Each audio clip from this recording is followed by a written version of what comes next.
Hello guys, welcome back to my channel. Good morning বন্ধুরা, সবাই কেমন আছো? আশা করি সবাই খুব খুব ভালো আছো। তো আমরাও ভালো আছি। তো চলে আসলাম আবারও ব্লগটা নিয়ে তোমাদের জন্য। তোমরা দেখতে থাকো আমার এই ব্লগটা। তো যেটা হচ্ছে, আজকে হচ্ছে স্যাটারডে, মানে হচ্ছে শনিবার। তো সকালবেলা উঠে আমার বর আজকে কাঁচা ধনেপাতা বাটা দিয়ে আলু সিদ্ধ ডিম সিদ্ধ ভাত খাবে।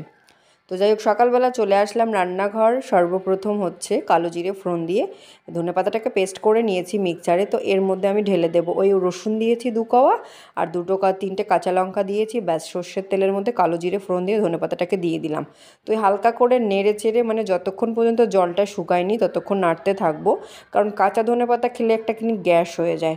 তো মানে একটা ঢেকুরি ওঠে, গন্ধ গন্ধ ধনেপাতা। তো এটাকে এভাবে খেলে খেতেও ভালো লাগে, আর কোনো অসুবিধাও হয় না। তো যাই হোক, এটা সকালবেলা এটা দিয়ে ও এই ধনেপাতা বাটাটা দিয়ে ভাত আর কি ভালোই খায়। তো আরেকটা আছে, তো আমার মা শুধু শুধু ধনেপাতা বাটাটা খেতে পারে না, ওর মধ্যে তিল দিয়ে দেয়। তিল, কাঁচা তিল থাকে, তো মা ওর তেলটাকে ওরম ফ্রাই করে নেয়। তো বাটা খেতে কিন্তু খুব দারুণ লাগে। তো এখানে ছেলের জন্য ভাত নিয়েছি, আলু সিদ্ধ আর ঘি। বলে কি, মা বাংলাদেশি ঘি দাও। তো যাই হোক, ও সকালবেলা খেয়ে নিল। তো চলে আসলাম আবার দুপুরবেলা। তো দুপুরবেলা দেখছি কী দিয়ে ভাত খাবো। কালকে তো নিরামিষ খেয়েছিলাম, সেরকম কিছু রান্না হয়নি। তো আজকে যাই হোক, একটুখানি আলু ভেজে নিলাম ছেলেটার জন্য। দুটোই খাবে আলু ভাজা। আর আমি একটুখানি অন্যরকম প্রিপারেশান করে খেলাম। ওই মাছের কাঁকো ছিল একটা, মাথার দিকে লেজা।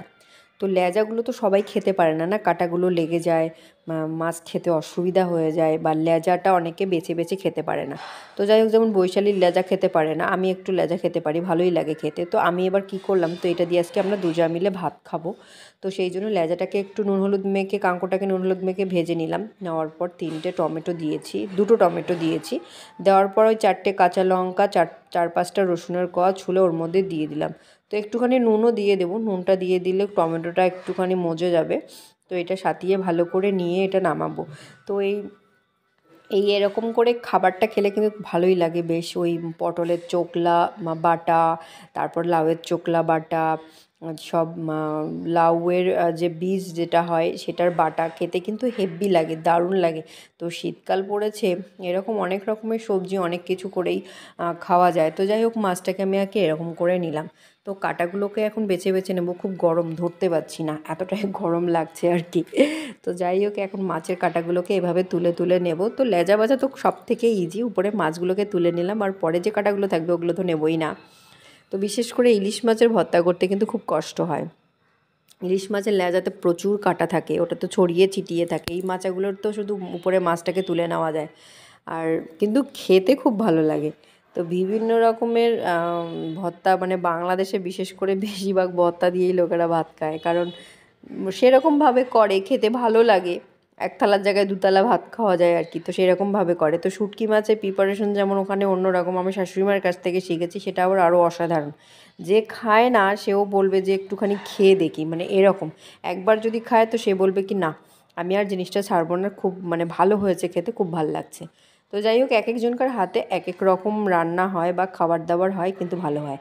তো মাছের কাঁটাগুলোকে প্রায় আমার খুলে নেওয়া হয়ে গেছে। তো টমেটো, কাঁচা লঙ্কা, ওর মধ্যে সর্ষের তেল আর একটু নুন ভালো করে পেস্ট করে নিয়ে নেব। তো টমেটো পুড়েও কিন্তু পেঁয়াজ টেয়াজ দিয়ে খেতে কিন্তু ভালোই লাগে। তো ধনেপাতা কুচি করে নিয়েছি, ধনেপাতা ওর মধ্যে দিয়ে দিলাম। পেঁয়াজ কুচি করে নিয়েছি, পেঁয়াজটাও ওর মধ্যে দিয়ে দিলাম। তো এটাকে ভালো করে এখন আমি চটকিয়ে চটকিয়ে মেখে নেব। তো একটুখানি আগেই সর্ষের তেল দেওয়া ছিল, তো এর মধ্যে আর সর্ষের তেল দিলাম না। তো একটু নুন দেখলাম চেটে। তো এটা প্রায় হয়ে এসেছে। তো দুপুরবেলা এখন আমি খেতে বসে পড়লাম, বৈশালী আর আমি। তো দুপুরে যেটা যেটা রান্না হয়েছে সেটা তোমাদেরকে দেখাচ্ছি। তো এটা মাছের তো আছে, আলু ভাজা ছেলে খেয়ে নিয়েছে। তো এখানে ভেটকি মাছের মাথার কাটা চচ্চড়ি, একটু শালগমের তরকারি, একটু চলো একটুখানি ঘুরে আসি। কোথায় যাই দেখি, কসবা নিউ মার্কেটে যাচ্ছি আমরা।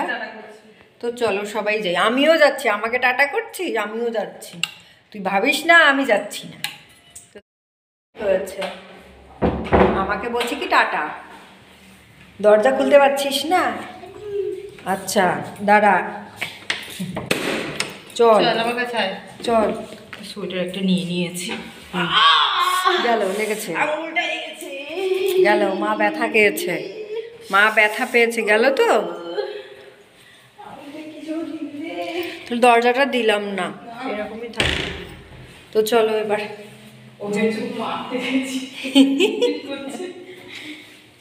তুমি তুমি এই যে রিক্সা করে যাচ্ছি আমরা। তো কসবা নিউ মার্কেটে এসে নামলাম আমি, আমার যা, দেওর আর বাবু পুষ্টিটা। আর আমার ছেলে তো এখানে কসবা নিউ মার্কেটেও অ্যাবাকাস ক্লাস করতে এসেছে, তারপর ওকে নিয়ে এসেছে আমার দেওর আগে, তারপর আমরা গেছি এখান থেকে। তো এইখানে হচ্ছে কসবা নিউ মার্কেটে হচ্ছে মিষ্টিমুখ দোকানের পাশে হাউস ফ্রাই একটা দোকান খুলেছে। তো এখানে খাবার দাবারগুলো অসাধারণ, মানে এত সুন্দর। আর এখানে এত ভিড় হয়, প্রচুর পরিমাণে ভিড়। আমার ছেলের এই জিনিসটা দেখলে এখানে টার্গেট। তো আজকে ওর আশা পূরণ হলো, ঠিক আছে। তো অনেক দিন থেকে আসা হয়নি, তো অ্যাক্রোপলিসে চলে আসলাম। তো সবাই মিলে বাড়িতে আজকে বললাম যে অনেক দিন থেকে বের হয়নি, তো চলো আজকে কসবা নিউ মার্কেটে বৈশালী। আর আমার একটুখানি কাজ ছিল, যে আবার লিপটা করলাম, একটু ভ্লগ করলাম করে টোরে, বলে চলো একটু অ্যাক্রোপলিস থেকে ঘুরেও আসি, ভাল লাগবে। পুচকি দুটোকে নিয়েছি, তো এসে দেখি খুব সুন্দর করে সাজিয়েছে।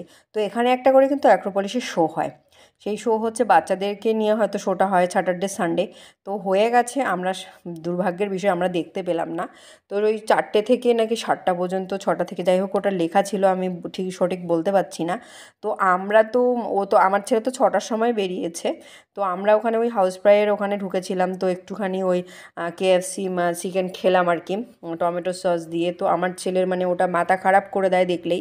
তো যাই হোক আজকে কাকাই বলো তো চল এখানে আজকে বাইরেই খাই, আজকে আর অ্যাক্রোপলিসের ভিতরে আমরা কিছু খাবো না, তো ওখানেই খাই। তো ওখানে খাওয়া দাওয়া করে অ্যাক্রোপলিসের মলে চলে আসলাম। তো দেখলাম বাচ্চাদের এখানে একটা অসাধারণ, মানে অক্টোপাস, তারপর হচ্ছে ক্রোকোডাইল, তারপর হচ্ছে ডলফিন, মানে এগুলো একটা করেছে এখানে, একটা বাচ্চাদেরকে নিয়ে শো হয়, যে এই অক্টোপাস কতদিন বাঁচে, কতদিন থাকে, কত ওয়েট, এই যে একটা মাছ, মানে এগুলো সব কিছুকে দেখাচ্ছে। তো এই যে আমরা উপরে উঠলাম, তো সর্বপ্রথম যেটা, আমার ছেলের তো টার্গেট, এখন পুচকুটাও বড় হয়ে গেছে, তো ভাবলাম যে চলো আগে গেম টেমগুলো খেলে আসি। এইতে গেমের ঘরে আসলাম, তো ছেলে গেম খেলছে, পুচকুটাকে আমার কাছে বসিয়ে রেখেছি, ও কাম্মার সঙ্গে ছোটাছুটি করছে, আর পুচকিটা আমার কাছে। তো ওকেও একটা গেমে আমি বসিয়ে দিয়েছি, ও স্টিয়ারিংটা এত সুন্দরভাবে ঘোরাচ্ছে, তা আমি যে বড় জনকে তুই ফলো করছিস বাবা। আর আমার ছেলে তো ঝুড়ি পাক, গামলা পাক, প্লেট পাক, মানে যা খুশি তাই স্টিয়ারিং ওটা নিয়েই ঘোরাবে। তো এই পুচকিটাকেও দেখি এখানে বসিয়ে দিয়েছি, দু হাতে ঘোরাচ্ছে। আর বড়টা তো কাম্মার পিছনে ঘুরছে, কোন গেম খেলবে না খেলবে, যে মানে ও পিপ পিপ করে বাজাচ্ছে আর কি। তো ও ওখানে ঘুরছে, আর কাকাই তো চতুর্দিকে ঘুরে ঘুরে বেড়াচ্ছে, কাকাই মানে আমার দেওর, ও এসছে, ও চতুর্দিকে ঘুরছে। তো ওকে আমার কাছে, এই যে এখানে একটা গেম আছে, এই গেমটা খেলতে কিন্তু আমার খুব ভালোই লাগে। তো যাই হোক এই যে পাখিগুলো, এখানে পাখিগুলো মাথার উপর আবার করে ফেলতে হবে। তো যাই হোক পুরো ভিডিওটা আমি করে নিচ্ছি।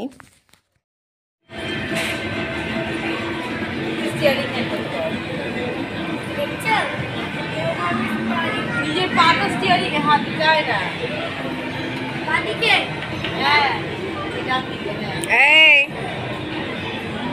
বেশি ডান দিকে চলে গেছে।